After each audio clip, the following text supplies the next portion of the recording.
Alrighty, ladies and gentlemen, good morning, good evening, good afternoon. Welcome back to another video on Modern Warships. I'm the Unknown. I apologize for the late review, but I'm only late because the developers are late, and they decided to send us the event stuff on, 2 days after the event started, which really screwed over the content creators because now instead of the actual content creators in the dev partnership program, it was ordinary players like me who had to record these clips for other YouTubers for them to use in their videos because the developers were taking their time and didn't give us updates at all on why they were so late. So here we are 2 days later reviewing this event. Anyways, the event in question is the Phantom Hunt event, and it is, your standard typical monthly event.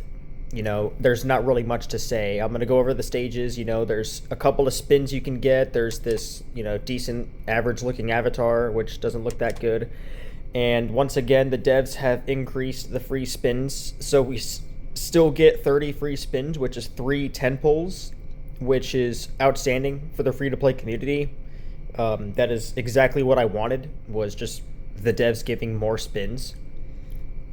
And as you progress through the event, you get, certain discounts. You get like a 70%, 80%, and they went back to an 85% discount, but the price stayed the same. You can get this ship for $40 USD if you do the 85% discount.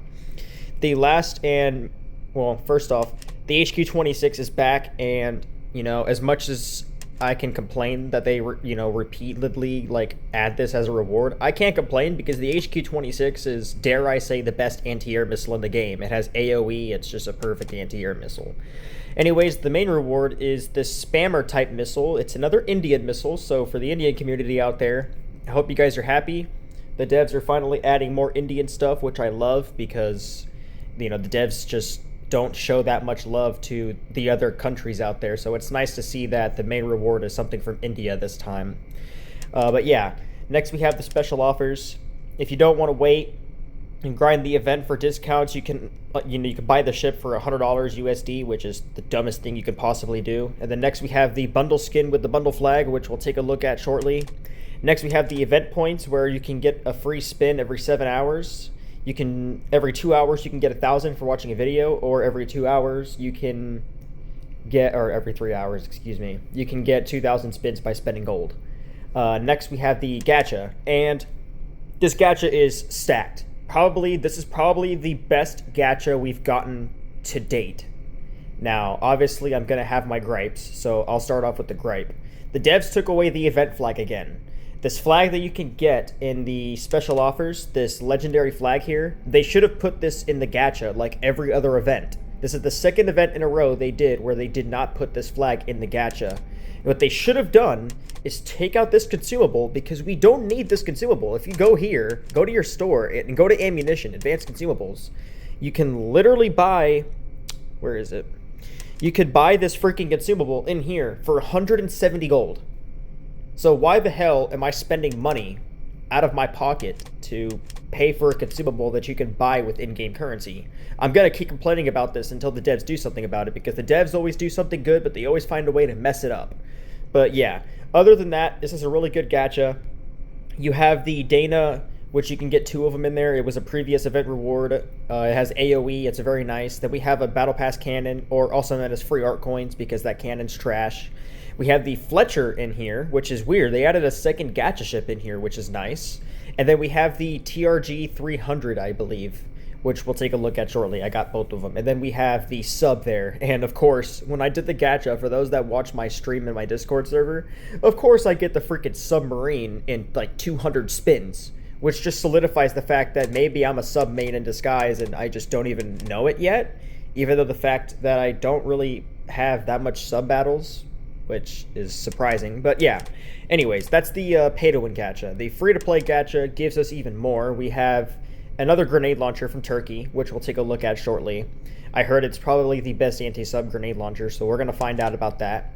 We have this useless anti-air cannon here that the devs have constantly added and recycled so many times that it's basically useless and it's trash anyways. And then we have the French nuke. Probably this thing has been labeled as a nuclear zircon because that's basically what it is. It's a very good missile. If you guys have this missile, you guys are in insane luck. And next we, and honestly, I cannot complain about this free-to-play gacha. They took away the gold, they took away the dollars, and they took away the upgrades. So this free-to-play gacha, as it stands, is perfect. It is perfect. I have nothing bad to say about it. Anyways, the shop. You can go ahead, you can buy boosters to get more event points, or you can get keys. Obviously, the best deal is the $20 for 135 keys. And then we have the leaderboards, where the same Chinese no-lifer has taken over the leaderboards, and I've heard a bunch of rumors about this guy saying that he pays people to grind on his account, so he is by no means a legitimate top 1 leaderboard player at all. He's basically a cheat, and he's a fraud. Anyways, but yeah, so this is the leaderboard that basically advertises who has the fattest wallet in the game. I was number 2 for quite some time, and then obviously everybody who has a fatter wallet than me took over. Then we have the free-to-play gacha spin leaderboard, which, again, a bunch of grinding no-lifers are in here. And then we have the event leaderboard, which you can see, these are all the people that don't know the color of grass. So all of these people here probably spend hours on end every day just grinding and playing, AFK grinding, doing whatever they got to do. It looks like my subscriber, actually, Crimson Typhoon, is in here. Oh no, that's a different guy. Never mind. I thought this was somebody else that I knew. No, this is a different guy. Never mind. Sorry, Crimson Typhoon. I almost called you a no-lifer there. Anyways, then we have the event missions, and then we have the event rules. Now, the event game mode for this event is Escort, which is, I'm gonna glaze the hell out of it. It is the best game mode for grinding, period. No questions asked. It is the best event mode for grinding. You can farm kills. If you have a really bad KD, I highly recommend taking a battleship, going into Escort, and grinding kills. Or if if you don't have a battleship, use the Arkansas with Buckshot. It works just as well. It's actually better, in my opinion, to farm kills. Escort gives 100,000 XP per match, which 10 battles is a million XP. So there you go. Also, it's easy wins if you do offline. It's just, Escort is better to grind offline than it is online. It's more rewarding if you grind offline because you get the same rewards without the risk of people stealing your kills, all of this stuff. The only reason people play online in Escort is to basically have fun. That's it. But Escort is one of those game modes where it is strictly better if you grind offline. Now, with that said, and with that out of the way, we're going to go ahead and take care of the small stuff first. So I'm going to go ahead and go to the FS Richelieu, and we're going to go ahead and equip the TRG 300 Tiger. Alright, so this grenade launcher does 10,400 damage per round, has a range of 13 kilometers, a reload of 9.1 seconds, which is kind of bad in a way, and an ammunition of 17. Alright, so not bad. Let's go ahead and see how this thing can perform. Alright, so we have the grenade launcher here. We're going to go ahead and see how much 2 grenade launchers can do. So we're looking at 89,000 damage per round. Alright, so that's not bad. Let's go ahead and see how much 2 can do. Alright, so we're looking at about 179,000 damage. Now, if we do a full burst with the FS Richelieu, you guys will see the sheer power that this ship now has with this grenade launcher.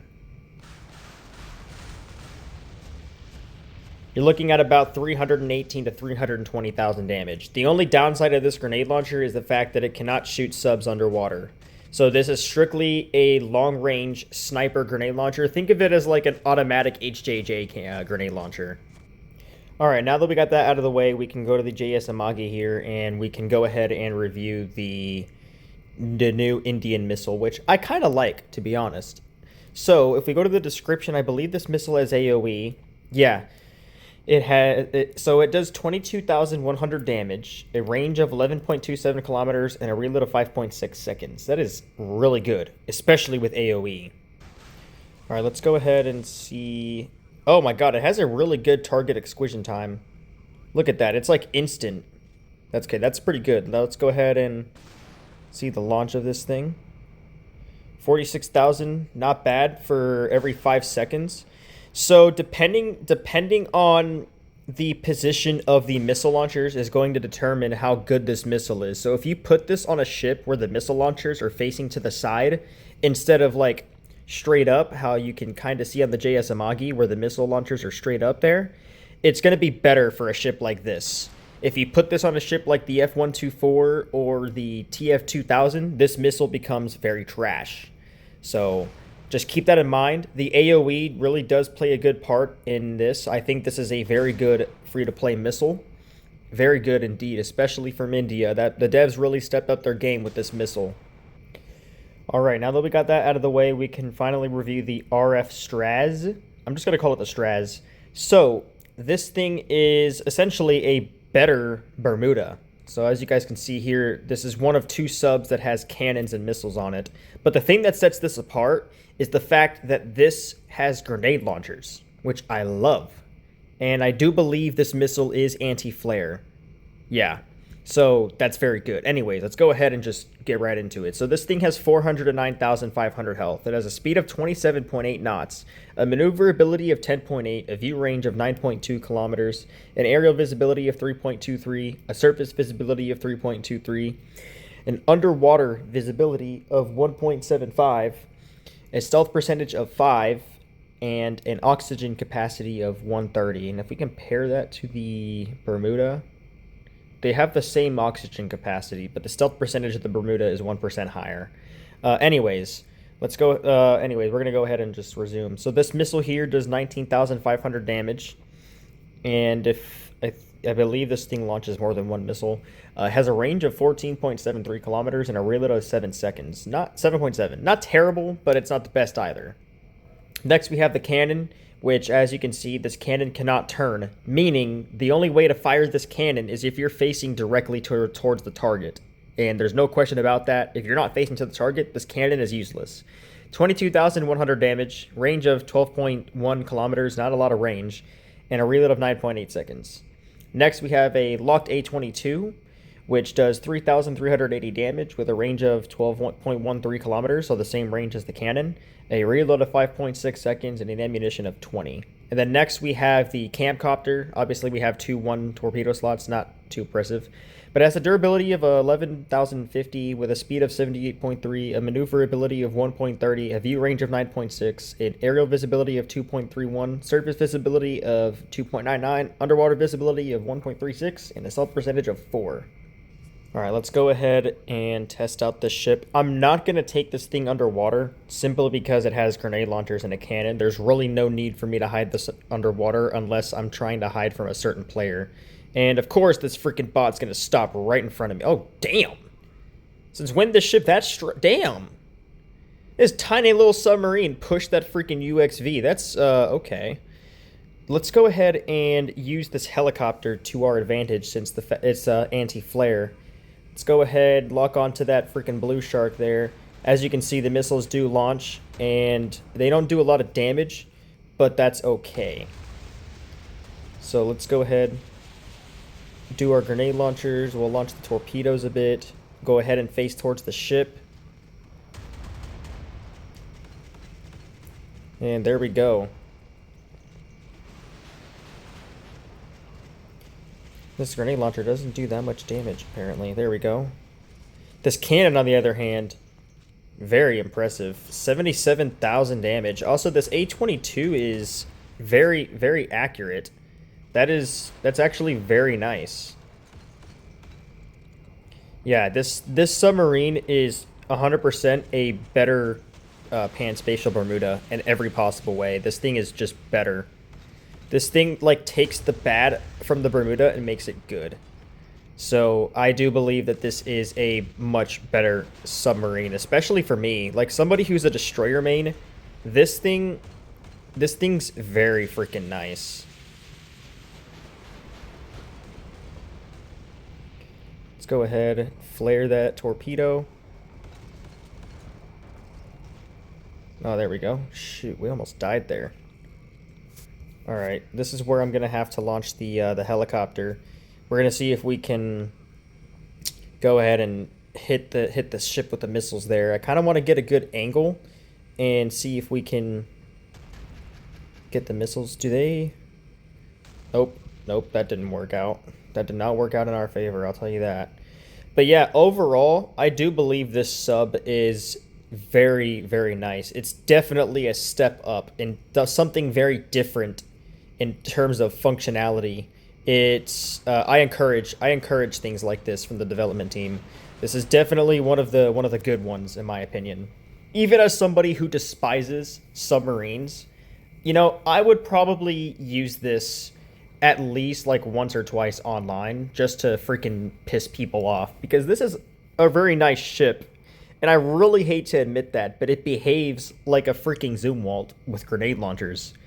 And I really hate to admit that, but it just does. It's very good. So if you guys happen to get this submarine, I highly encourage y'all to give it a try. You definitely will not regret it. All right, next on our list is the bundle ship, the JS Ibuki, the second legendary Japanese cruiser that we've gotten after the JS Amagi. So we're going to go ahead and see what this thing's all about. So this thing has a durability of 546,000. It has more than the Amagi. It has a speed of 22.7 knots, whereas the speed of the Amagi is 23. It has a maneuverability of 11.2, so it has a little bit more maneuverability than the Amagi. A view range of 10.8. An aerial visibility of 4.49. Same thing for the surface visibility. Underwater visibility is 3.54, and the stealth percentage is 4. Next, we have a locked rim missile, which does 12,025 damage with a range of 9.53 kilometers and a reload of 4.9 seconds. Next, we have a Tomahawk Block VA, which I have no idea what that means. Damage of 10,400, a range of 8.67, a reload of 3.71 seconds. And then next we have this same missile on the Yamato Aegis, which is nice. It has a reload or a damage of 11,700, a range of 12.13, and a reload of 5.6 seconds. So if you guys notice, the reloads of these missiles are very freaking low. So this thing is a spam god. Next we have the autocannon that can destroy torpedoes and the autocannon that attacks submarines, I do believe. It has a damage of 21,450. That is insane for an autocannon. It's basically an automatic torpedo launcher. It has a range of 6.7 seconds and a reload of 2.31 seconds. That's very insane, to say the least.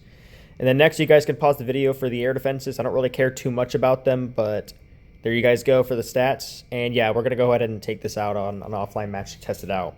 All right, before we get started with the match, I just want to take a look at the skin bundle. I will say it's definitely basic as hell, but the animation definitely makes up for it in some way. Also, the flag. Probably one of the best animated event flags we've gotten in a while. Like, this thing looks insane. We can get a better, closer look right there. Very, very nice indeed. I definitely like that. I'm pretty sure that rim is anti-air. Yes, it is. Let's go ahead and spam the hell out of that CN Lyre in there. One thing I will say that I don't like about this ship is the fact that it has no grenade launchers, so you're heavily relying on the missiles to do the damage. But as you can see, damage is not an issue because even though this thing doesn't do that much burst damage, it still makes up for it in reload, so you can just consistently spam the hell out of this out of the missiles on this thing. Like, yeah, see, like, you flare, and it's, like, not an issue, because I can literally just launch them again in 5 seconds, so it's not even a big deal whatsoever. And there you go, that's a kill. And we can go ahead and spam that San Antonio. So this thing is definitely a better version of that Chinese Variag, that is for sure.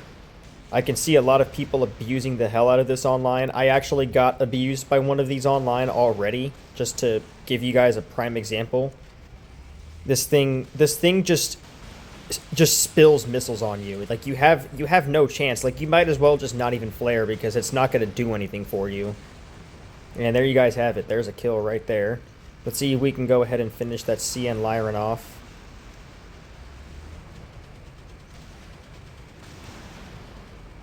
Nope, of course not. Anyways.